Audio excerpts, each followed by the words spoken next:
जय माताजी मित्रों, आज આપણે શ્રવણ કાવડિયા જઈ રહ્યા છે, જ્યાં શ્રવણ કુમાર અને તેમના માતા પિતાની સમાધિ સ્થળ આવેલું છે, જે વિશ્વમાં એકમાત્ર મંદિર આવેલું છે, જે કચ્છ જિલ્લાના ભુજ શહેરથી 40 કિલોમીટરના અંતરે આવેલ છે। હવે મિત્રો આપણે શ્રવણ કાવડિયા પહોંચી ગયા છે। હવે તમને શ્રવણ કુમારના દર્શન કરાવીએ, ચાલો।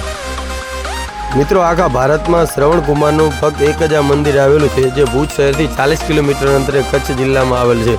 હવે આપણે શ્રવણ કુમાર અને તેમના માતા પિતાનું સમાધિ સ્થાન છે, જે ભગવાન શ્રી રામના પિતા દશરથ રાજા અહીંયા શિકારે નીકળ્યા તેથી અહીંયા શ્રવણ કુમારને તેમને તીર માર્યો અને તેમની મોત થઈ હતી। તે સમાધિ સ્થળ અને તેમના માતા પિતાની સમાધિ સ્થળ અહીંયા આવેલું છે, તે આપણે જોઈએ, ચાલો।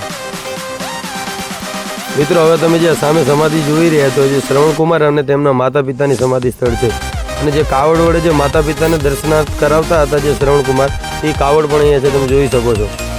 હવે મિત્રો અહીંયા જે પૌરાણિક જે કૂવો આવેલો છે, જે શ્રવણ કૂવો તરીકે અહીંયા ઓળખાય છે, તે કૂવામાં સ્નાન કરવાથી ચામડીના દરેક પ્રકારના રોગ અહીંયા મટી જાય છે, તે આપણે કૂવે જઈએ, ચાલો। અને મિત્રો જે યાત્રિક બહારથી આવે છે એમના માટે અહીંયા રહેવા અને જમવાની ખૂબ સરસ વ્યવસ્થા છે।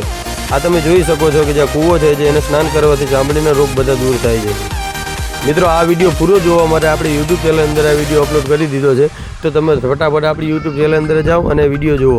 જય માતાજી, જય સિયારામ।